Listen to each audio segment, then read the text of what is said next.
नमस्कार छात्र। पिछले वीडियो में हमने देशभक्ति और राजनीतिक की काव्य प्रकृति देखी थी। आज के वीडियो में हम नई सामाजिक चेतना की काव्य प्रवृत्ति देखेंगे। इस काव्य प्रवृत्ति में नई युगीन कविता ने भी सामाजिक समस्या पर कविता लिखी थी, जिसमें सामाजिक समस्याओं को दूर करते हुए ब्राह्म समाज, आर्य समाज के आंदोलन का प्रभाव उक्त काल की कविता पर पड़े हैं।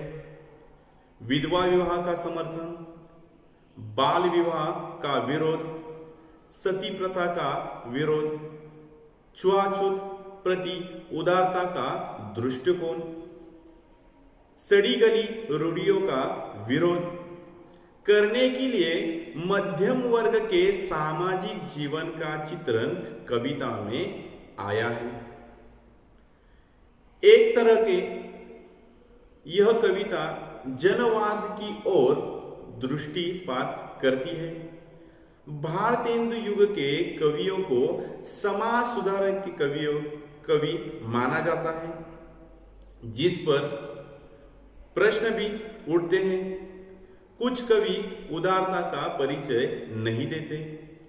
भारत धर्म कविता में अंबिका दत्त व्यास द्वारा वर्णाश्रय धर्म का दृढ़तापूर्वक अनुमोद और राधाचरण गोस्वामी द्वारा विभिन्न कविताओं में प्राचीन शास्त्र नीतियों का समर्थन एवं विधवा विवाह का विरोध, ऐसी ही उदाहरण उन्होंने दिए हैं। यथार्थ यह स्पष्ट है कि कुछ कवि समाज सुधारक के आग्रही थे, तो कुछ यथार्थवादी को बनाए रखने में धन्यता मानते थे। स्वयं भारतेंदु ने मात्र सुधारणावादी दृष्टिकोण अपनाया है।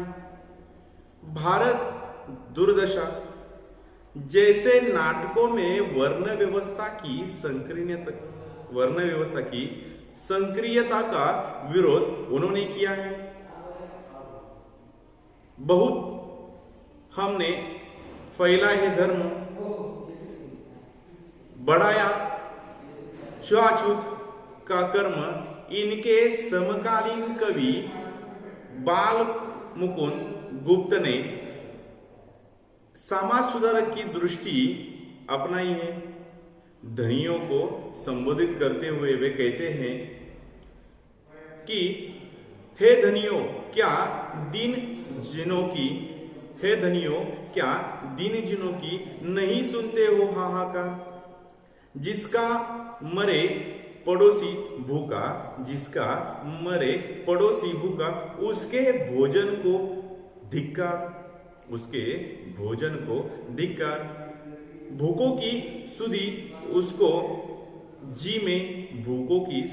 उसके जी में, कहिए किस पद से जावे,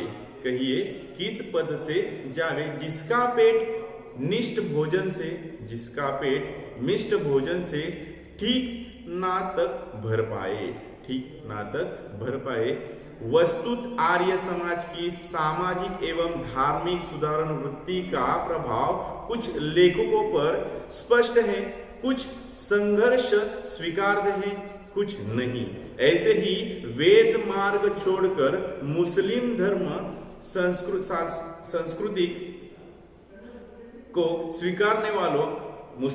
संस्कृति को स्वीकारने वालों की कुट आलोचना राधाचरण गोस्वामी करते हैं। वे कहते हैं कि यज्ञ याग सब मेट पेट मरण में चतुर, यज्ञ याग सब पेट मेट भरण में चतुर, पितर पिंड नहीं देते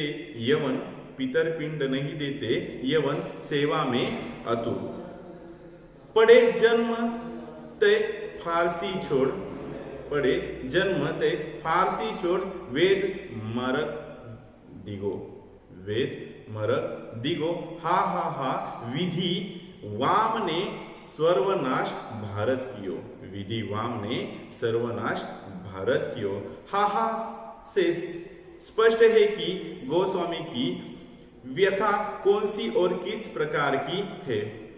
प्रताप नारायण मिश्र भी स्त्री शिक्षा के प्रति पक्षपाती रवैया अपनाते हैं, बाल विवाह का विरोध भी कहते हैं और विधवा के दुख से विलिप्त भी कहते हैं। वे कहते हैं कि निज धर्म भाली विधि जाने निज गौरव परिहन, निज धर्म भाली विधि जाने निज गौरव परिहन, स्त्रीगण को विधा देवे परि पतिव्रता यश लावे, स्त्रीगण को विधा देवे परि पतिव्रता लावे। झूठी यह गुलाब की लाली, झूठी यह गुलाब की लाली, धोवत ही मिटी जाए, धोवत ही मिटी जाए, बाल बाह्य की रीति मिटाओ, रहे वाली लाली मुँह छाए। विधवा विलेप नीत हेतु कट को, विधवा विलेप नीत हेतु कट को, लागत हाय गोहर नाही, लागत हाय गोहर नाही। पुराण प्रति दृष्टि के बावजूद भी कविता में बड़ी मात्रा में समाज सुधारवादी प्रवृत्ति का विद्यमान है। एक तरह से मानवतावादी विचारों भावना का सूजन कर्म इस दौर में शुरू ही हुआ चुका था, ऐसा कहा जाता है। यही हमने काव्य प्रवृत्ति की नई चेतना में जाना है और देखा गया है।